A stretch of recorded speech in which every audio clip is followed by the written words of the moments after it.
karena cukup lama teman-teman mungkin sinyalnya yang kurang mendukung sehingga sepertinya kok kesulitan masuk, maka saya akan mulai saja pertemuan kita hari ini.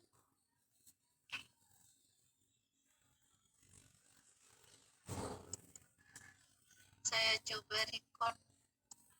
Recording in progress. Semoga nanti bisa mempermudah teman-teman untuk mengakses materi. Baik, Bismillahirrahmanirrahim. Assalamualaikum warahmatullahi wabarakatuh.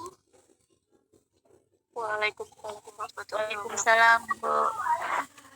Selamat pagi, salam sejahtera untuk kita semua ya.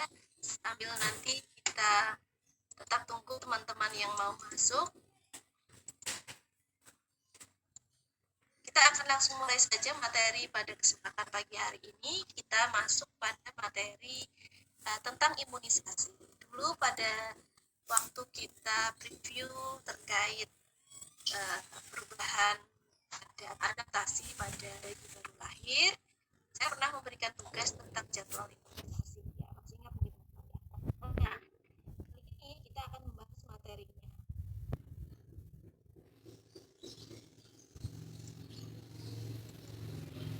Ya, kita awali materi pagi hari ini dengan definisi atau pengertian dari imunisasi itu sendiri. Saya yakin teman-teman sudah familiar sekali dengan istilah imunisasi ya, imunisasi imunitas atau kekebalan ya. Kita ada pandemi ya, dan tentang kekebalan, kemudian vaksin, itu banyak sekali dibahas oleh media-media. Nah, pada bayi baru lahir, pada balita ya, kita mengenal juga istilah imunisasi itu ya, waktu kita masih di sekolah ya. Kita mungkin ingat bahwa di sekolahan ada tenaga kesehatan yang mendatangi sekolah untuk kemudian memberikan imunisasi kepada kita. Nah, kalau Moro tanyanya waktu kecil ya lupa ya, tapi kalau waktu sekolah TK SD itu insya Allah masih sampai ingat ya teman-teman. Dulu waktu sekolah ada bidannya, ada namanya yang mendatangi sekolahan untuk nanti kita akan diberi imunisasi. Nah, baik teman-teman, kita awali materi pagi hari ini dengan definisi apa sih sejatinya imunisasi itu ya.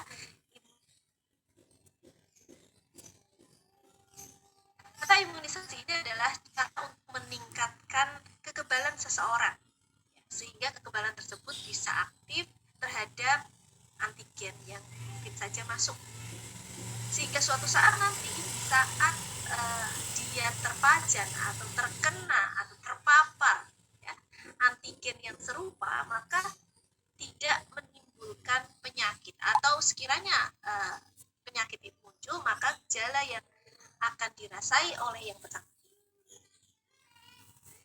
tidak ya. Jadi imunisasi tentu relate dengan munculnya kekebalan tubuh seseorang. Dalam imunisasi kita juga mengenal istilah vaksin ya. Nah, kemarin sedang galak-galaknya kita diminta untuk vaksin COVID ya. Nah, vaksin ini banyak sekali dibahas oleh para tenaga kesehatan di berbagai media. Apa sejatinya vaksin ini? Ya, saya mohon izin untuk admin dulu. Vaksin adalah mikroorganisme atau toid ya, yang diubah sedemikian rupa sehingga dia itu patogenesis atau toksisitasnya itu bisa hilang ya. Bisa tidak lagi berdampak buruk ya. Demikian, meski dia toksisitasnya hilang, tetapi dia masih tetap mengandung sifat antigenisitas. Nah, ini yang nantinya akan kita manfaatkan, sifat antigenisitas ini.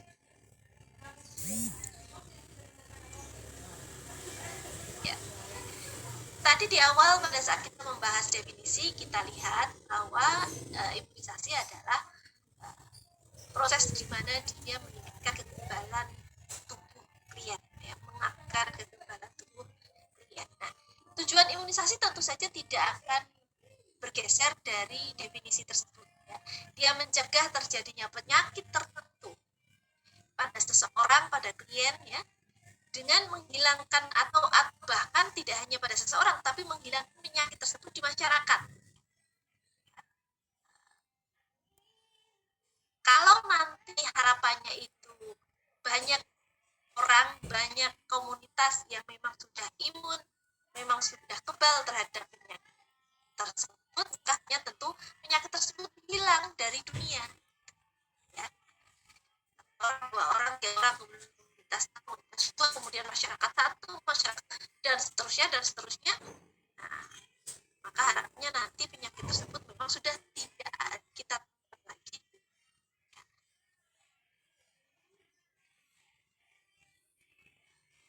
Contohnya seperti apa? Seperti penyakit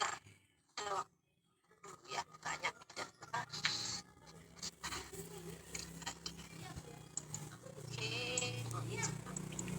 Baik. Tadi kita bicara bahwa vaksin, kemudian namanya imunitas kekebalan.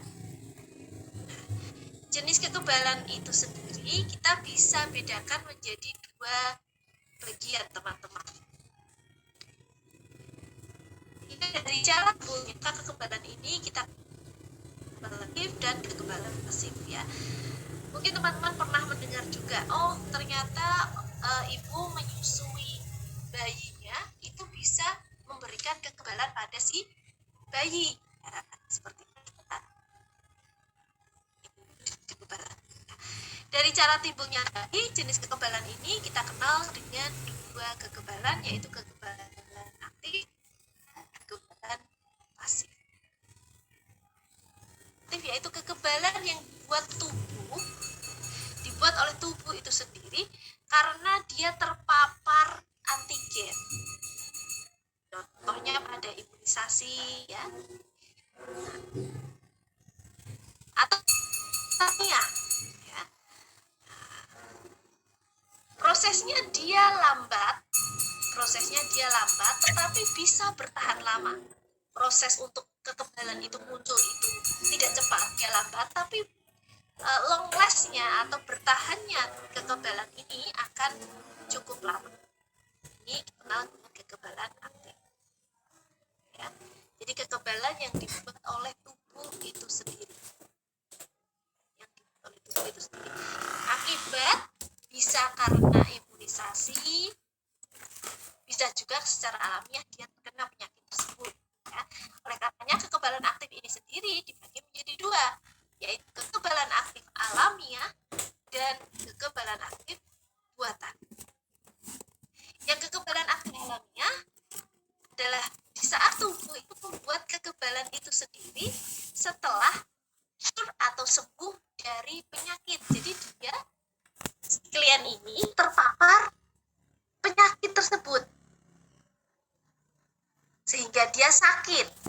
Nah, proses sakit ini kemudian memunculkan kekebalan atau imunitas sehingga ada penyakit tersebut. Suatu saat ternyata penyakit atau kondisi tersebut kembali mendatangi dia akan sudah memiliki kekebalan ini. Dia tidak akan merasai sakit seperti sebelumnya karena tubuh dia sudah mengenali penyakit tersebut sehingga segera bisa ditolak. Tubuh kita sudah tahu bagaimana cara mengolahnya. Ini yang dimaksud dengan kekebalan. Sedangkan yang dimaksud kekebalan buatan maka termasuk imunisasi tadi. Setelah mendapatkan vaksin, kekebalan yang dibuat oleh tubuh ya, setelah mendapatkan vaksin, dia tidak sakit, tapi dia mendapatkan vaksin. Untuk kemudian vaksin yang masuk dalam tubuh memunculkan yang namanya kekebalan antibodinya naik, kemudian mengenali apa penyakit yang masuk tadi. Dalam hal ini penyakitnya dalam bentuk vaksin ya, bukan penyakit aslinya tapi vaksin, untuk kemudian itu memunculkan kekebalan tersebut. Dan seperti yang tadi dibuat, kekebalan aktif ini meskipun lambat, proses kekebalan itu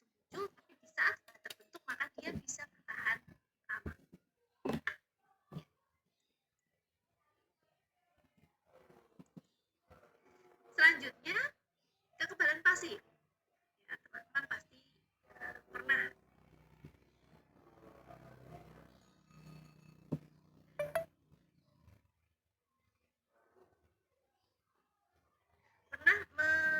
mendengar jenis kekebalan ini, kekebalan pasif. Ya. Jadi kalau kekebalan pasif tadi itu dibuat oleh tubuh itu sendiri, kekebalan aktif tubuh itu sendiri, kekebalan pasif itu yang membuat tubuh, ya, bukan si tubuh inangnya, bukan tubuh klien tersebut, ya, bukan tubuh klien tersebut. Kekebalan yang diperoleh dari luar tubuh, bukan dibuat oleh individu itu sendiri, atau setelah dia, si klien ini, si individu ini mendapatkan zat penolak. Nah, kekebalan yang dihasilkan dari kekebalan pasif ini, hasil proses kekebalan, munculnya kekebalan itu cepat sekali. Proses terwujudnya, terbentuknya imunitas atau kekebalan itu cepat, tetapi dia tidak long last atau tidak bisa bertahan lama. Cepat untuk nanti semakin menipis tingkat kekebalannya. Nah, kekebalan pasif ini pun dibagi menjadi dua, kekebalan pasif alamiah dan kekebalan pasif buatan. Kekebalan pasif alamiahnya adalah kekebalan yang diperoleh bayi atau anak dari ibunya. Dari ibunya. Contohnya apa? Contohnya ASI. Ya. Contohnya kolostrum. Si bayi mendapatkan kekebalan itu dari ibu. Proses munculnya kekebalan cepat, tetapi tidak bertahan lama. Sedangkan yang dimaksud dengan kekebalan pasif buatan adalah klien mendapatkan kekebalan itu karena mendapatkan zat penolak. Atau intinya klien bisa menolak datangnya penyakit, ya, sehingga tidak muncul gejala karena adanya suntikan penolak, zat penolak. Yang dimaksud di sini tentu bukan vaksin, itu ya, zat penolak. Ini terkait kekebalan pasif. Selanjutnya kita melihat kekebalan ini kalau disampaikan dari paparan tadi, maka kita bisa melihat aspek imunologi. Kekebalan pasif itu berarti kekebalan yang berasal dari luar tubuh si klien.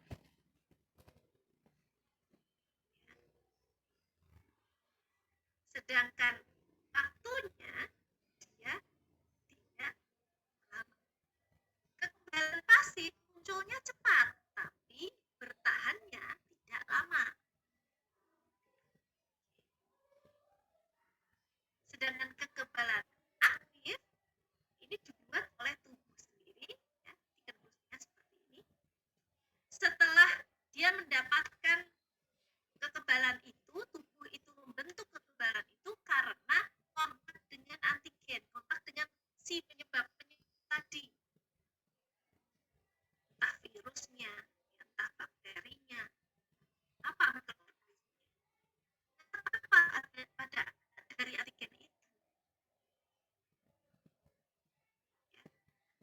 Setelah kontak dengan antigen, kemudian tubuh membentuk imunitas atau kekebalan aktif, ya. Waktunya ini memang cukup lama sampai terpapar, kemudian muncul kekebalan ini tidak kemudian cepat, waktunya cukup lama, tetapi ya, dia bisa bertahan lebih lama daripada kekebalan pasif. Jadi konklusinya seperti ini tadi tentang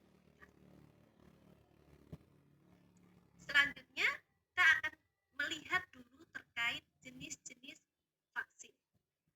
Kita semua tahu ya, teman-teman pasti tahu dulu waktu biologi zaman sana. Saya ingat dulu ini pernah dibahas di materi SMA, ya, tentang vaksin. Oh, bahwa vaksin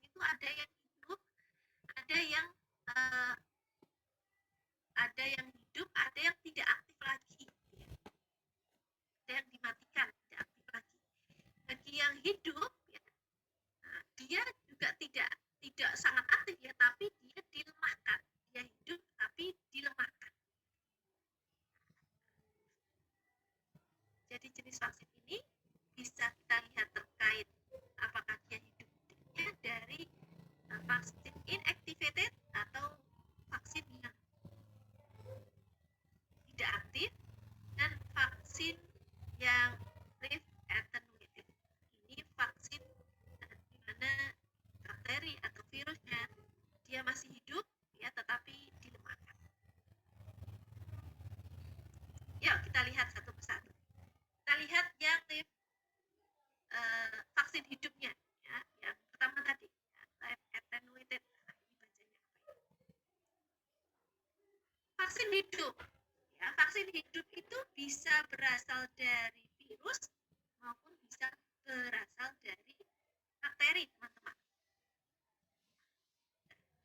Untuk yang berasal dari virus hidup, beberapa yang dicontohkan dalam slide ya, ada vaksin campak, parotitis, vaksin rubella, polio, rotavirus ya, dan yellow fever. Sedangkan untuk vaksin yang berasal dari bakteri, ada ya, ada tipe, ini adalah bakteri yang dilemahkan. Ya. Teman-teman tentu tahu bahwa antibiotik itu tidak untuk segala virus, dia untuk bakteri.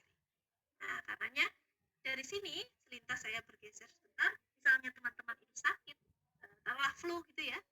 Flu itu sebabnya apa sih? Virus atau bakteri?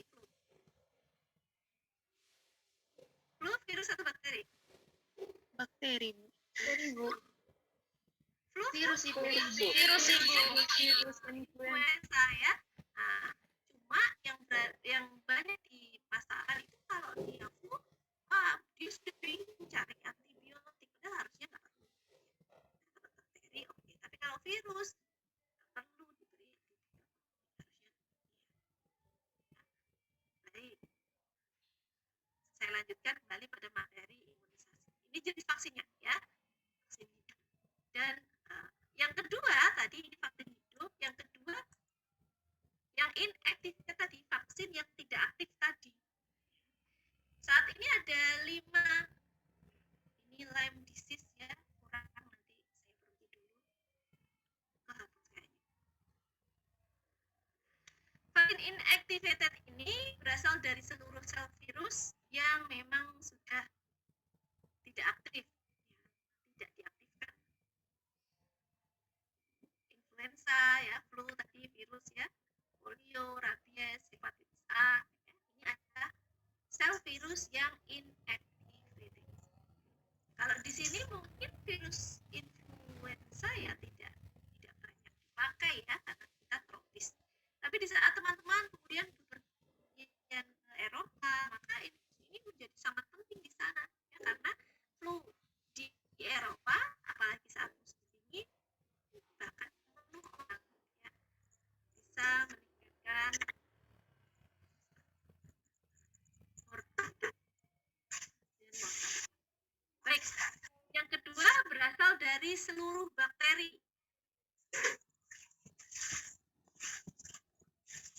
yang inactivated. Contohnya pertussis, tifoid, kolera, maupun lepra. Ada vaksin-vaksin yang dibuat dari bakteri atau berasal dari vaksin fraksional. Dari hepatitis B, influenza, pertussis, polio, Lyme disease. Ya. Ini contoh-contohnya untuk jenis vaksin fraksional.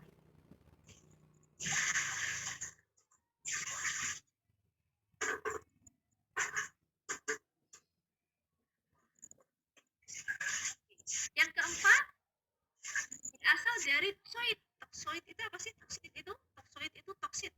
Apa toksit? Racun ini. Yes, racun. Difteri, tetanus, botulinum. Ini toksit.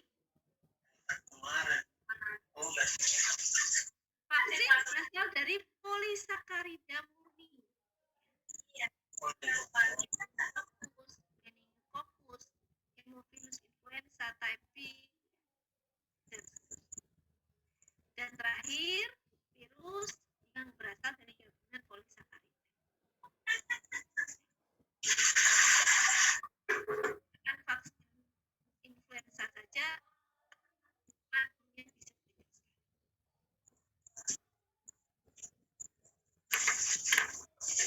bisa ini ada imunisasi yang diharuskan dan juga disarankan gitu ya. Di Indonesia kita bicara yang diharuskan. Ada BCG, hepatitis B, DPT, dan juga polio. Ya. Nah, ini dianjurkan. Nah, mohon maaf ya nanti, aduh slide-nya masih banyak yang salah, nanti saya betulkan dulu. Ya, jadi, karena ini juga panjang, saya kira hari ini tidak akan selesai, jadi saya mohon izin untuk membenahi dulu beberapa yang belum saya delete ini tadi. Jadi saya mungkin akan share-nya di depan. Nah, kita berapa pertemuan ya? Masih ada berapa pertemuan? Halo? Ada yang bisa bantu?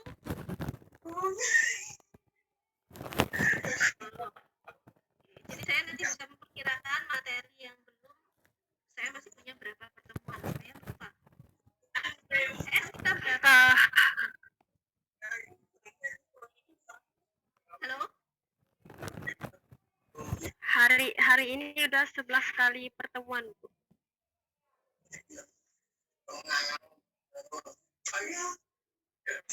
Hari ini 11 pertemuan, berarti kurang 3 pertemuan lagi. Oke, terima kasih Mbak Cinta. Ini 11 ya berarti? Terima kasih. Ya, ini yang dianjurkan. Ya. Ada MMR, ada influenza Haemophilus, kemudian tifoid, hepatitis A, dan varicella.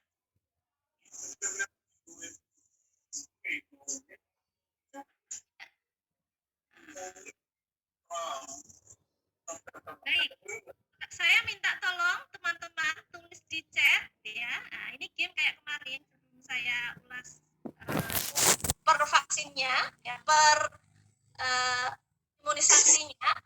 Ya, ini game seperti kemarin. Saya minta tolong teman-teman tuliskan ya alokasi waktu. Ya, tulis di chat. Nanti yang pertama kali dan benar ya, yang benar dan dia pertama kali itu yang akan mendapat jadi yang minggu kemarin sudah diterima ya hadiahnya ya, yang 2 minggu lalu ya, minggu kemarin nggak ada kuis. Ya, sekarang ada kuis lagi, silahkan nanti dituliskan di chat. Yang pertama nulis dan benar ya. Jadwal imunisasi untuk balita, vaksinnya apa, waktunya kapan gitu ya. Nah, tuliskan silahkan di chat ya. Nanti saya akan cek. Ini saya record, jadi kalau misalnya kita tiba-tiba selesai waktu, saya tetap bisa cek nanti. Oke, silahkan sambil dicari-cari. Baik, selanjutnya kita akan masuk pada jenis imunisasinya ya. Nah,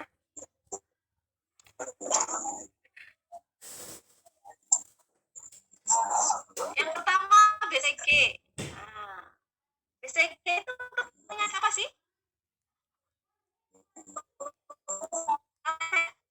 BCG itu penyakit.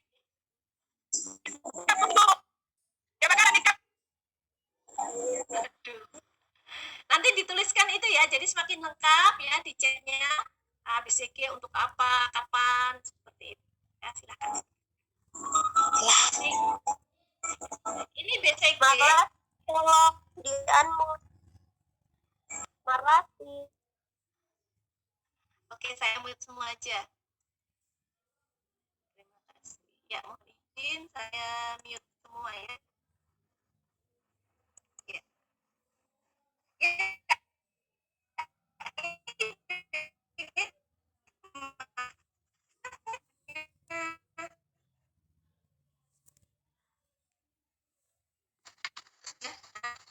ini memang kuman hidup yang dilemahkan dari biakan Bacillus calmette.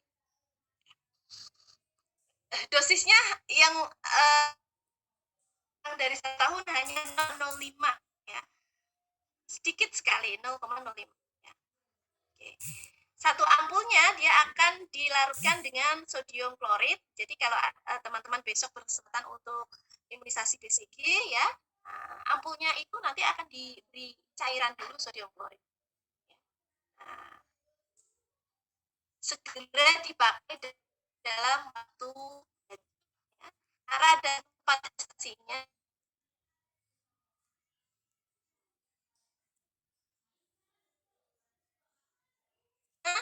jangan aloiditus. Kenapa kira-kira? Ada yang tahu?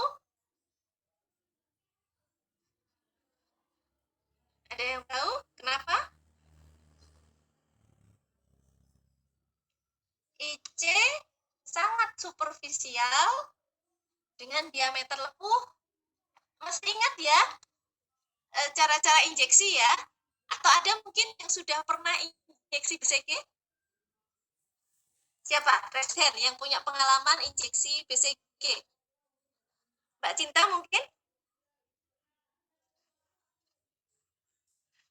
Belum. Ada lagi mungkin? Yang untuk anak baru lahir itu tadi Bu.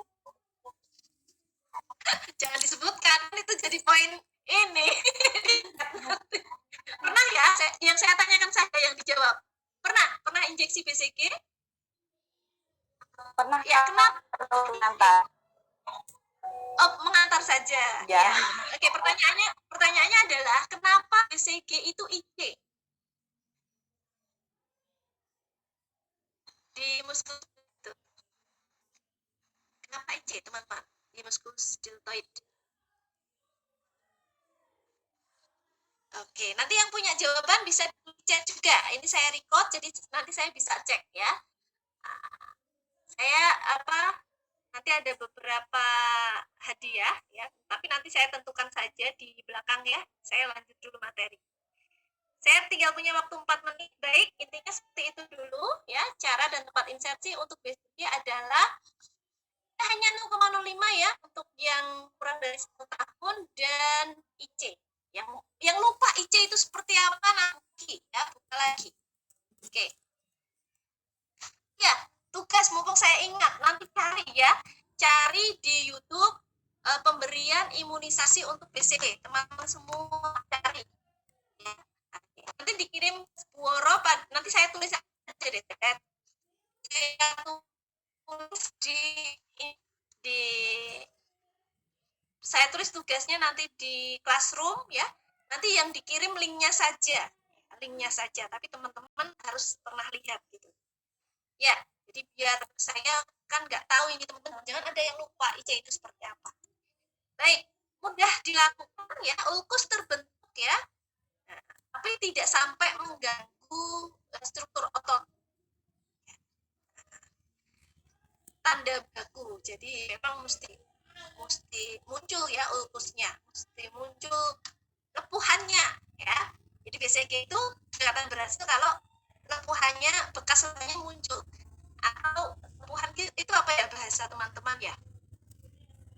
Tanda luka ya. Tanda luka apa sih? Kayak scar gitu ya, kayak scar.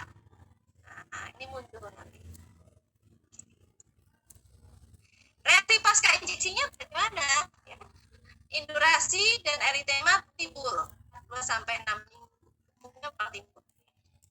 Ada yang berapa pustula dan ulkusnya semakin besar, ya ada yang dia cukup kecil saja seperti itu. Jika terjadi ulkus, maka jangan kemudian bingung ya, kompres dengan cairan antiseptik. Tetapi kalau ulkusnya semakin luas, ya kemudian muncul perih dan seterusnya, tentu perlu dibawa ke tenaga kesehatan. Untuk yang regional, ya muncul pembesaran pada kelenjar aksila, juga pada area leher, ya bisa aksila, bisa leher, ya. Komplikasi, nah ini yang perlu diperhatikan kalau sekiranya muncul komplikasi abses karena suntikan terlalu dalam ya. Jika absesnya merah, terjadi fluktuasi kulit tipis, maka bisa dilakukan aspirasi tanpa insisi. Ya, dikeluarkan tanpa kemudian harus dirobek. Aksesnya ya, limfadenitis. Oke, dari sini bisa dilihat kenapa RCT. Ya, baik. Aduh, ternyata berantakan sekali. Oke, teman-teman, saya akhiri saja share hari ini. Mohon maaf, aku tidak menit ya, sebentar lagi akan dikeluarkan oleh Zoom. Nanti saya cek ulang jawaban teman-teman. Pesan saya tadi tugas minta tolong nanti cari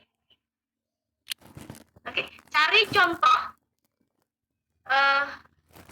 pemberian imunisasi, utamanya yang wajib, ya, yang diharuskan. Contoh video pemberian imunisasi, ya, karena kita kebenarannya tidak bisa, paling tidak maka contoh itu dulu. Semoga segera bisa offline untuk kita bisa praktek imunisasi ini. Baik, saya kira demikian pertemuan hari ini. Jangan lupa daripada